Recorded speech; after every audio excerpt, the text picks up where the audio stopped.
None. Hearns, Sugar Ray Leonard. And the line goes down. Arguello, Pryor, Chavez, Marvelous, Marvin Hagler. Kill now. Holmes, Foreman, Frazier, Muhammad Ali. Big rally by Ali. Cooney, Norton, Spinks, Iron, Mike Tyson. See them all in the moments that'll remain etched forever in the minds of boxing fans. HBO Boxing's greatest hits. Coming up next on HBO.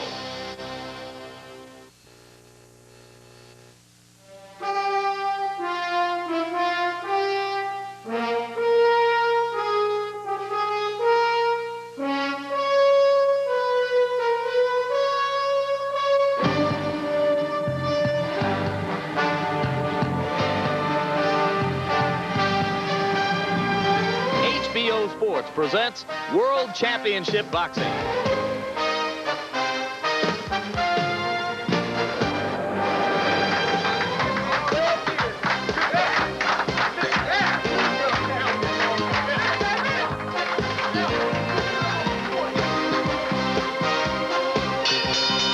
Ladies and gentlemen, good evening and welcome.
Hello, I'm Jim Lampley. For the next 45 minutes, Sugar Ray Leonard, Larry Merchant, and I will take you back through 17 years of great boxing memories on HBO. No sport lends itself more readily to thoughtful analysis and reflection than boxing. Certainly no sport has a more personal or intimate impact on its competitors and on its fans. Larry Merchant has been analyzing boxing matches on HBO for more than 10 years. And Larry, some people say this sport is brutal and degrading. How would you explain its indelible hold on public imagination?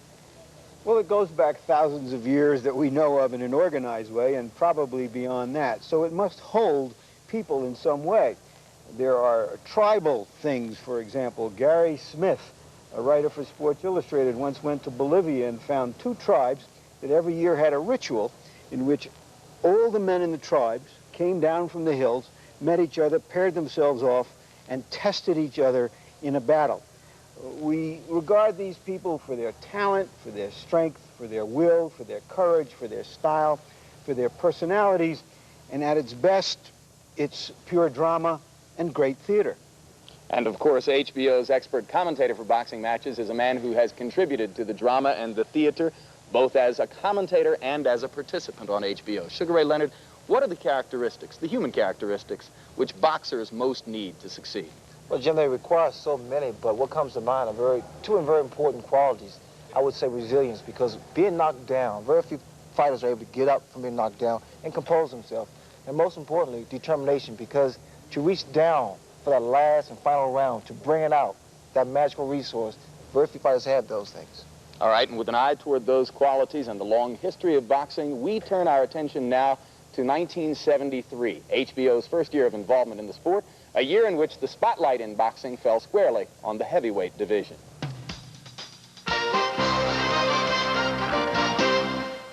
From Louisville, Kentucky, USA, the heavyweight champion of the world, Muhammad Ali. Three glorious champions sowed the seeds of boxing on HBO. The heavyweight champion of the world, Joe Frazier.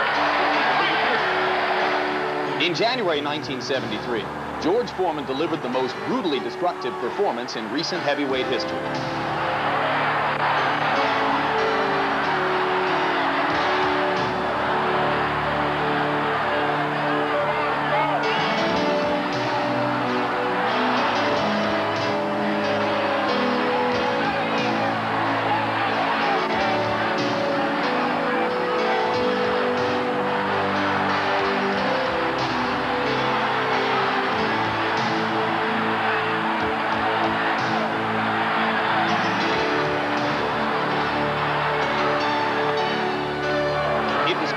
simply The Thriller in Manila, the final act in a long drama spotlighting Muhammad Ali and Joe Frazier. Ali lost the mouthpiece.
Comes up and looks at Frazier. I think it's going to be over.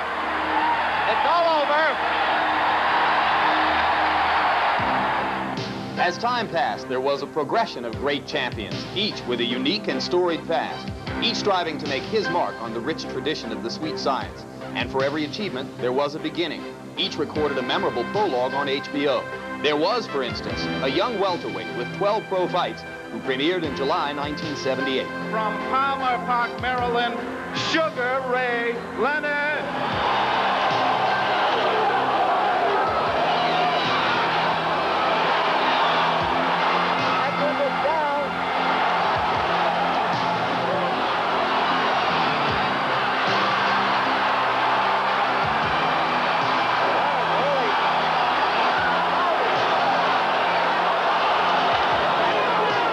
Over his right eye now, Eckler.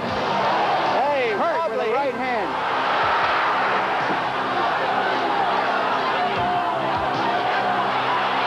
Eckler down again. All I can say is that, hey, I'm dedicated to be a world champion. I'm working my way up the top. Meanwhile, a heavyweight named Larry Holmes had already achieved championship status. It will be a knockout. Come on, man. I am the champ. There's nobody in the world could whoop me. Nobody. I knock them all out. Yet that almost was not the case in June 1979. Mike Weaver nearly pulled off a monumental upset. Weaver is at him. Oh, we have a fight.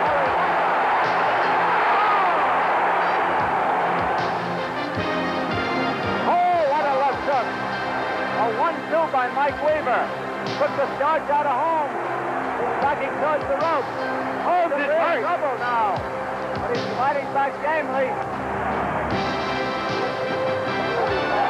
Weaver is down from the uppercut. Weaver is down from the uppercut. He has to get up. Weaver is out. Good. He may not make it. Doesn't. Hey, he got up. Made it. He got up. The rest is out of the low line. Most of those punches are missing. Holmes is still fighting back, however. Early.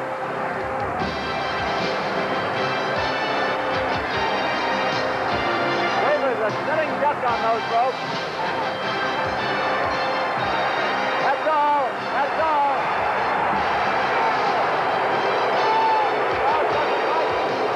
I am from the ghetto down in Newark, New Jersey. And I guess everything that I had to do, I had to fight for all my life. If you want to be somebody, and I think if you set your goal, I think you can achieve what you want out of life. The menacing, bald-headed figure first appeared in January 1981. In the first defense of his middleweight title, Marvelous Marvin Hagler offered a preview of 6 years of dominance. O'Bell backs away again, hurt a left hand, and O'Bell is down. Hagler stalks his man once more. O'Bell comes back with a combination, misses though. And 3, 4 quick punches and a right hand to the top of the head, staggers O'Bell over into the ropes. Octavio Menard says, that's all, that's enough. Marvin Hagler is still the champion of the world. Your mind is not on your way. There's something distracting you. And remember, it's always good to throw the punch where you could hit him and he can't hit you. That's what the science of boxing is all about.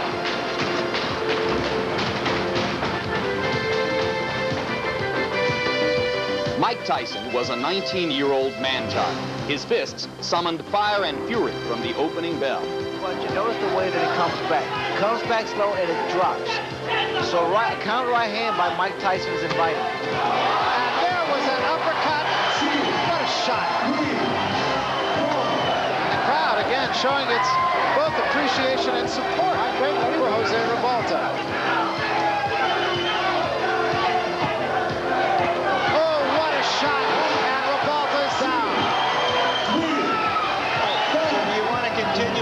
Yeah, hell yeah. That's a fighter.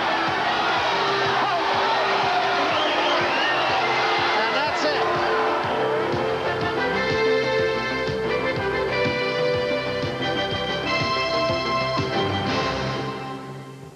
I'll never forget the first time I sat ringside doing commentary for one of Mike Tyson's fights.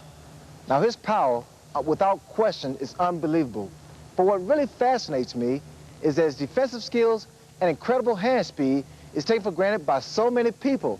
Now, these same qualities make Mike Tyson the dominant heavyweight champion that he is. It reminds me of another fighter who I have the privilege of working with, analyzing, and eventually fight.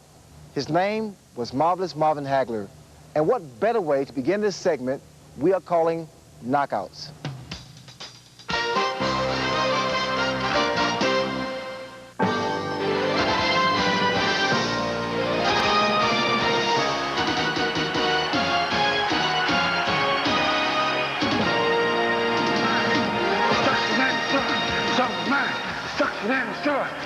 It's on my mind.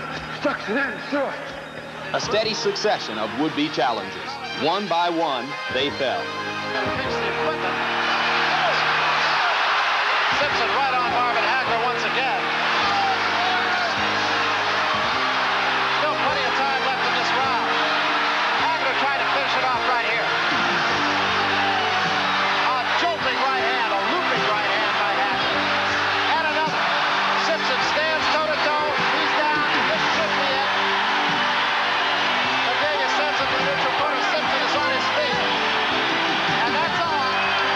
That is all.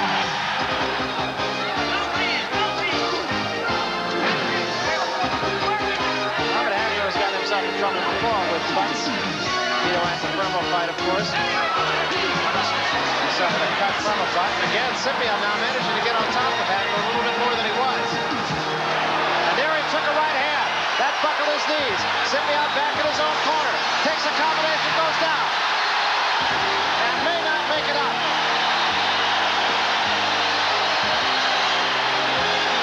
This man has never been knocked out. And it's over. It is all over. 10 successful title defenses over a 5-year period on HBO, each a fistic masterpiece. There was a right hand, and Juan Domingo Rodon goes down. As time went by, the image grew to mythic proportions. Some challengers would re-emerge as the pool of opponents dissipated into anonymity.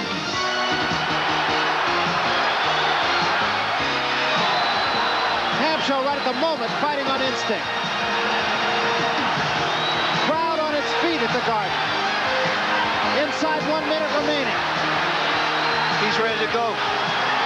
He's ready to go. Hampshire is out on his feet. Hagler should be able to finish him off. Time, no factor.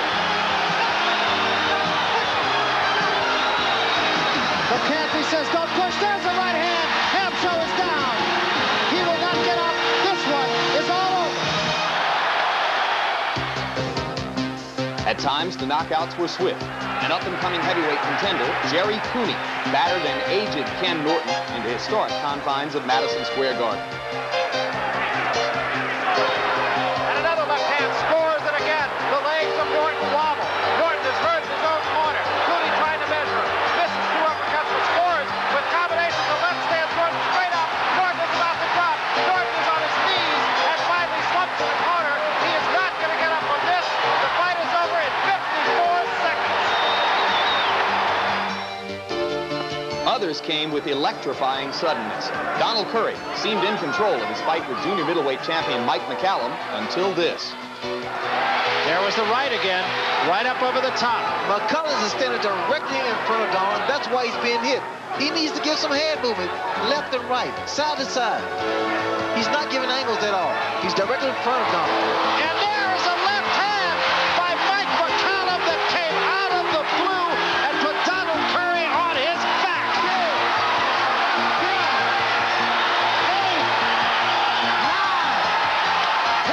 It's all over, and Mike McCallum is the champion. A classic one-punch knockout. A shooting star like middleweight champion Michael Nunn was considered legitimate only when he handled another champion, Sumbu Kalambe, in one round and with one punch. It's been a jabbing contest so far with the early edge to Nunn.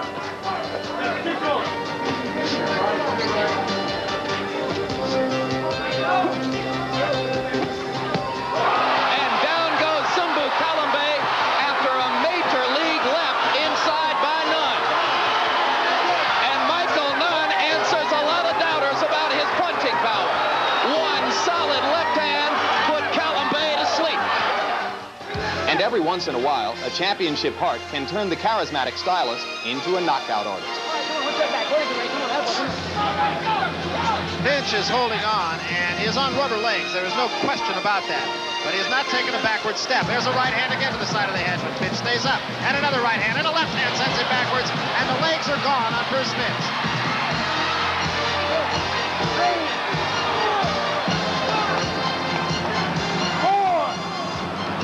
just trying to get some air, get some breath. It's all over. It is all over, and wisely so.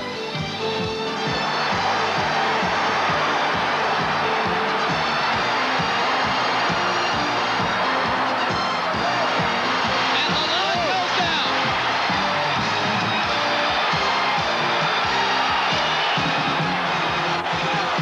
Under a minute. Orlando is badly hurt, and Ray will try to finish him off right here. Orlando will grab on hold for dear life. Big right hand by Leonard. Lalonde staying up only through the force of will. Will he get up again? He's stopping the bout. I don't think he'll get up anymore. And that is it.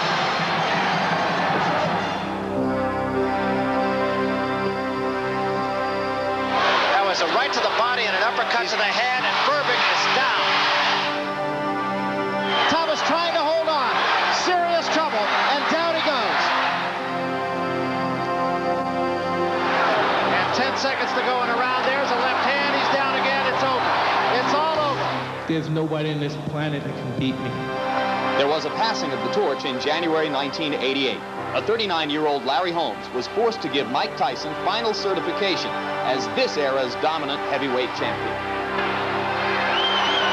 15 seconds left. Tyson still has to be careful because Larry... Oh, that shot. That's Huge it. right hand. That should be it.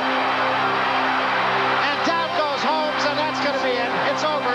That's all. As a tornado of personal difficulty swarmed Mike Tyson's life out of the ring, Frank Bruno was next to feel the frustrations of a bitter heavyweight champion inside the ropes.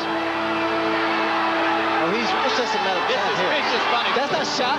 That's not that Bolo shot. And Beautiful Richard shot. Steele has seen enough. When you finish that boxing, that's it. Let him go.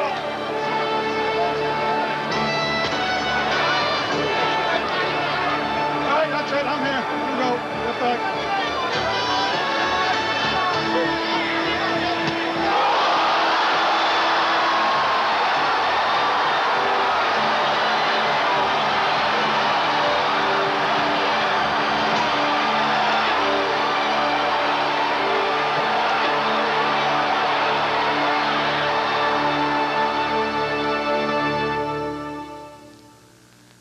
Knockouts are power and commitment, the well-laid trap sprung shut, the sudden, sometimes shocking climax to a drama.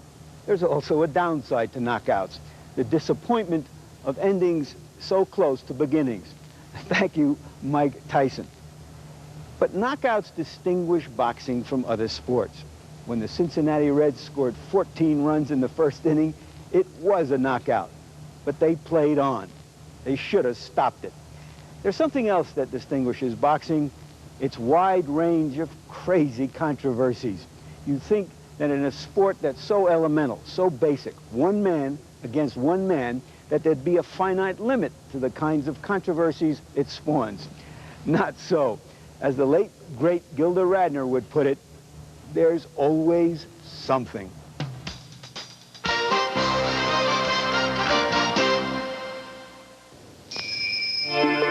In November 1982, Alexis Arguello was a lightweight champion vying for Aaron Pryor's junior welterweight title. Few fights have equaled the fury of that memorable night in Miami, and few have equaled the controversy which soon surrounded Pryor.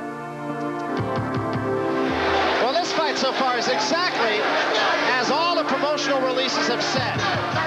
That's a rarity. I've seen it a couple of times, once in your fight with Tommy Hearns, but it is rare that a fight lives up to the press clippings. So far, this one has, albeit it is early.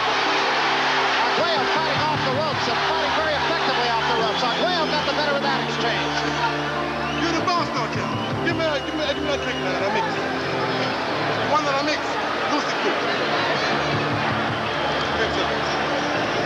Call some. You the boss now. Roll! Combination by Arguello again. The uppercut and the overhand right. Back with another overhand right. Pryor smiles at him at the bell. Well, he's really thinking also. There's a right hand snap to the head back, and Pryor is hurt. Give me that ball. The one I mix. Yeah. Pryor a light jab and a combination again. And Arguello's in trouble. Arguello in big trouble against the ropes. Pryor going for the kill, trying to put him away. Arguello trying to cover up. A smashing right hand. Arguello's helpless against the ropes. Arguello's hands to the side. It's over. Aaron Pryor has retained his junior welterweight championship. Arguello slumps to the canvas. The next day, newspapers around the country documented the ingredients of the bottle that Panama Lewis had mixed for Aaron Pryor. It was the first hint of what came next, Pryor's pathetic downward spiral over the next 5 years.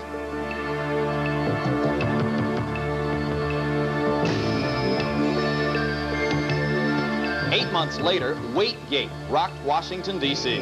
Eddie Mustafa Muhammad weighed in over the light heavyweight limit in his challenge of Michael Spinks. That touched off a day of chaos. We've just been officially notified by Mr. Norman Fishbein, who is the manager of record of Mr. Eddie Mustafa Muhammad, that he has not made weight. I know the deal. I know how they mess with the scales. You know, I know what the deal is, because I've been in boxing too long.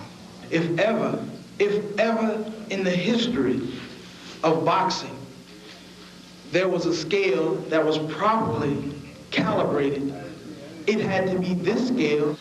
You think the people coming to see you promote a fight, Chump? You out of your mind. They come to see us fight. Remember that.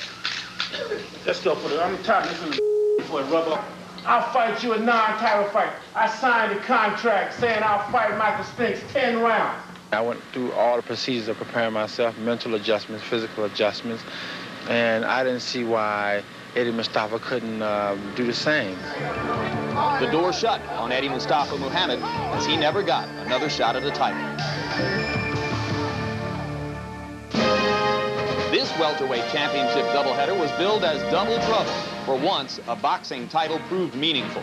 WBC welterweight champion Lloyd Hunnigan was having no trouble through 5 rounds with challenger Young Kil Chung. But not even Hunnigan could have forecast this bizarre ending. To step inside and go back to the body to begin round 5.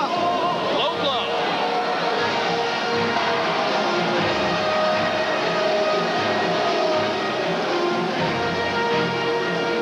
Chung agonized on the canvas for 5 excruciating minutes. Finally, Hunnigan was awarded the victory. While the visiting Koreans protested the final decision, the eerie night of July 29 had still another surprise in store. The other welterweight champion performing that night was Marlon Starling. He, too, is having it all his way through 6 rounds, until the challenger, Colombia's Tomas Molinares, launched a missile. That punch was clearly after the bell, and Starling is being counted out. 8, 9, 10. Unbelievable. With one of the lucky punches of all time, and in my view, Larry, clearly after the bell.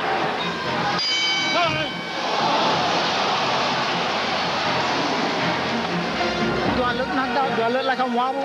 Well, you only have to be knocked out for 10 seconds. I wasn't knocked out. I wasn't knocked down. It was a night only Marlon Starling would soon forget. Judge Dave Moretti scores 143, 142. Judge Harold Letterman scores 143, 142. And Judge Larry Wallace scores 145, 142. For the winner, by unanimous decision, and new IBF heavyweight champion of the world, Michael Spinks. The upset of Larry Holmes by light heavyweight champion Michael Spinks forced an immediate rematch. And he's out of the corner very quickly. Well, he's doing just that now, Barry. He's going right at Michael. When he bends down, go to left hook, come back to the right hand. Because the left hook is going to bring him up. I'm making it work here. Keep moving. Jason, you got to go to work. I know, I'm trying. And there was a right hand by Holmes, and Spinks is in a world of trouble right now. Good right hand. Now, Great shot by Holmes.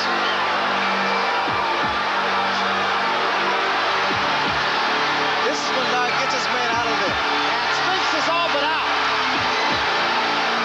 Holmes looking for the one finisher. Spinks trying to fight off the ropes. 10 seconds, there'll be no knockout in this fight.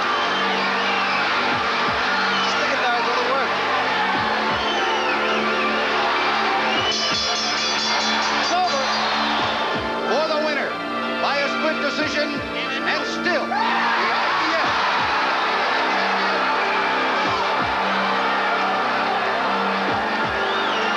And I can say to the judges, the referees, the promoters, to kiss where the sun don't shine.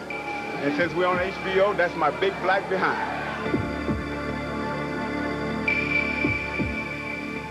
That controversial decision and post-fight interview with Larry Holmes provided us with yet another chapter in boxing's ongoing human drama. Another reminder of how much is at stake for men who have in so many instances climbed up from the worst of social circumstances, toiled for years in sweaty gyms, sacrificing privacy and pleasure, only to see the decisions which most affect them rendered in a purely subjective arena by judges who are all too often all too human.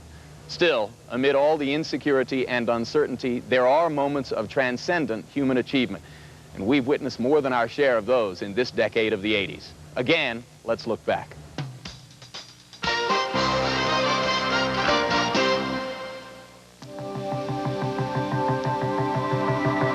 Sugar Ray Leonard. Thomas, the Motor City Cobra. Hearns, 15 rounds of boxing.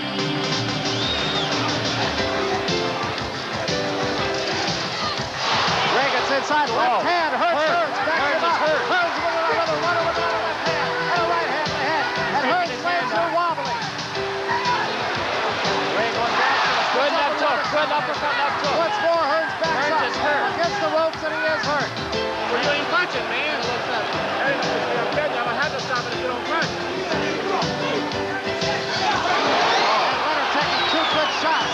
Comes right back with a left hand of his own. You got 9 minutes. You're blowing it now, son. You're blowing it. You better be quicker. You got to take it away from him, okay?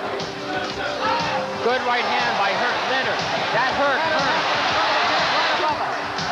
Hearns has to tie him up or something. Now is going for the whole boat. Hitting him with combinations. Leonard has given everything he's got. Hearns starts down but grabs and now goes down through the ropes.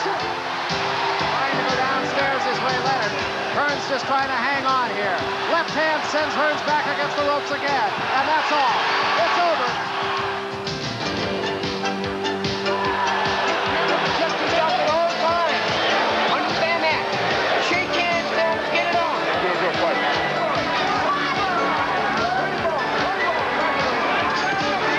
Cooney took a good right hand from Holmes. He staggers and is down.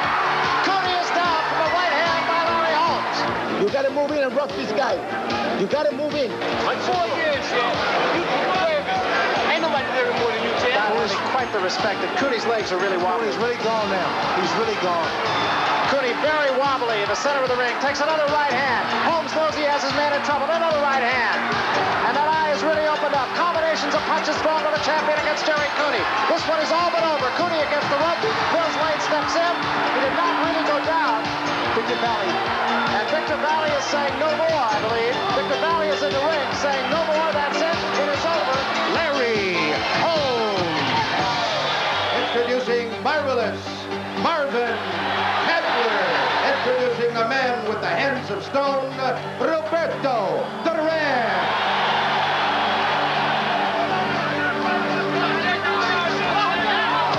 And there was a left hand. Duran says, no, I'm not hurt. It did stagger him. Hagler right. A left behind that.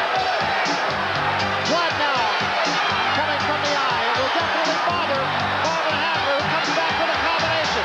Puffiness underneath, bleeding from above. Don't worry about nothing. Don't worry about the cut of nothing. That's right.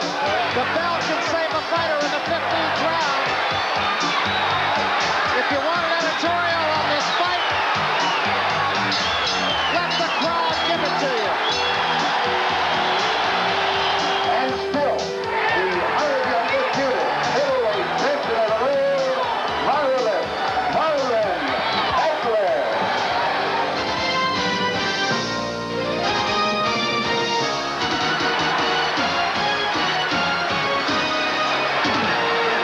Hearns working that jab. He has a very quick jab. There's no denying it.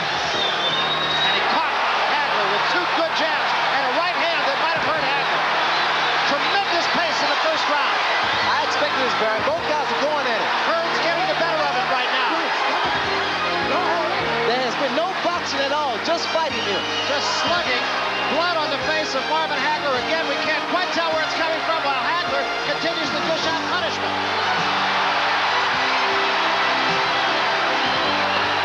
And now Hearns bounces right back.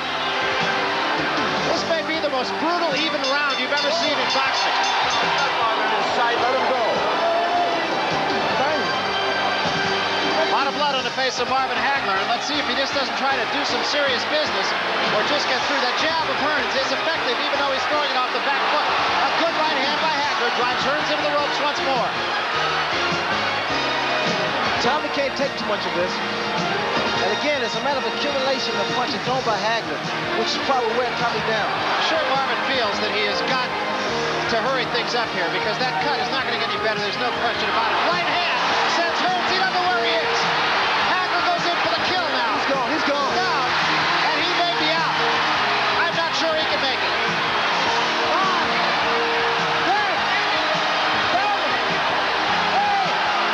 9, and he's up. He's up at 9. He doesn't know where he is. It's over. This one is history. Marvin Hagler, a tremendous victory.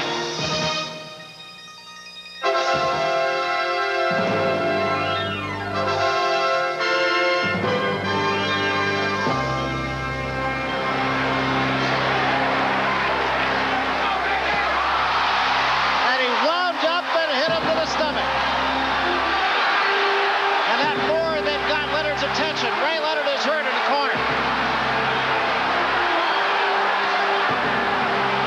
Leonard's left hand down at his side. Hagler peppering him. Leonard now tries to fight off the ropes. Combinations of punches. And now it's Hagler who backs off. We got 3 minutes. Yeah. Come on, baby. We got 3 minutes. One more round of fight's over. You better. New champion. New champion.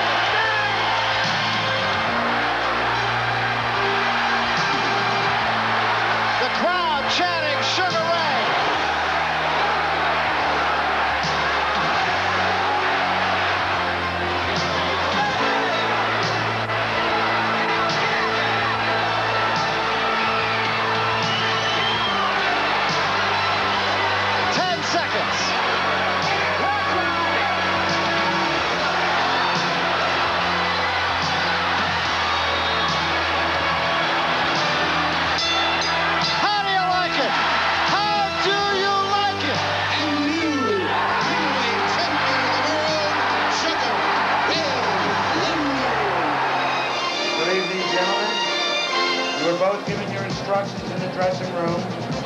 Are there any questions by either of you? You see the tactics used by Michael Spinks now. He's throwing his jab, but he has to keep those hands extremely high. Watch both the uppercuts, too. Tyson landed a left hand in close quarters, and now Cappuccino goes to work again. Tyson not afraid, as we expected, and Spinks ready to mix it up with him. Tyson along the ropes doing damage. Michael Spinks has to keep moving because every shot... Uppercut landed inside, and Spinks went down. It was the left uppercut. I was surprised there was a body shot that put him to the canvas. And that is the first time Michael Spinks has ever been down in a professional fight. And he's down again and in serious trouble. A right hand right on the chin. 6, 7, 8. He's not going to make it. It's all over.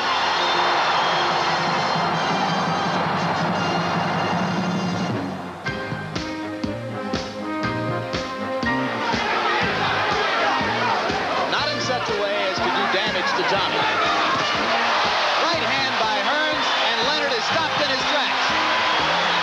Hearns gains confidence and knocks Leonard down.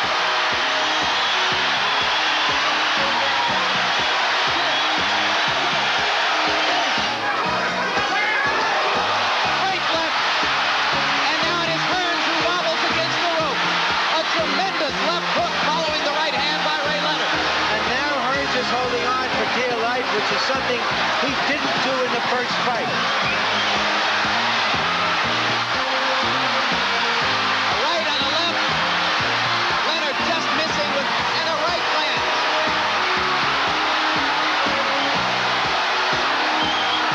Hearns in a lot of trouble with a long way to go in this round. Listen to me, Berica, we got to come out and let your shots go.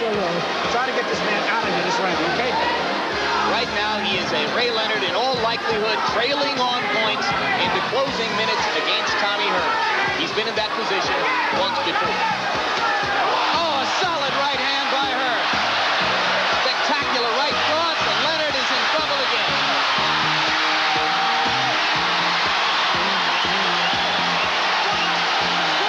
And Ray Leonard had a look on his face there that I had never seen before. There is no quit in either of these great warriors.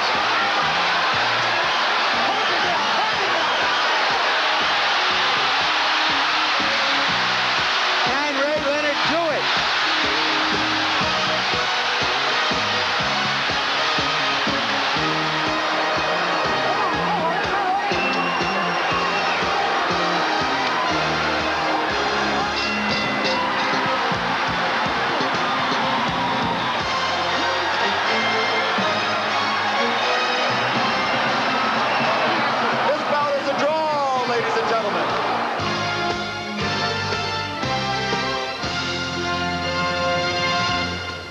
So the decade began for HBO with Leonard Hearns 1 and ends with Leonard Hearns 2. And Ray, I guess it would be pointless to ask about which of the two fights you would have the fondest memories. Jim, that's a tough question. But if I had to choose one, I would honestly say the first fight. I'm startled. I'm absolutely shocked. If you were looking back 20 years from now with a grandson or a granddaughter on your lap, which of your fights up to this point would most stand out as a proud memory for you? That's an easy one, Jim. The fight with Marvelous Marvin Hagler, because that was a fight that proved so many people wrong, and it felt great. Well, it proved a lot of people wrong, and it proved a lot of people right, too, who believed that you could do exactly what you said you would do. A lot of thrills for everybody in boxing. Larry Merchant, what about your final reflections after 12 years of covering fights for HBO? Which moments stand out most for you? Well, aside from some of Ray's fights and watching Marvin Hagler grow up on HBO and Larry Holmes' many fights, I would say that two fights stick out for me. One was Holmes when he defeated Cooney. There were a lot of doubters about Larry Holmes. I thought he was an outstanding fighter, and he fought such a beautifully controlled, furious fight then. And the other fight would be one of uncontrolled fury, and that would be Hagler and Hearns. Unforgettable. For 8 minutes they went at each other, and I don't think anybody who saw it took a breath the entire time. Not an easy choice, incidentally, because there have been so many great moments. We at HBO have been privileged to cover some of the greatest warriors and some of the greatest figures in the sport over the years. And on your behalf, as well as ours, we salute them all and thank them for the moments they've given us.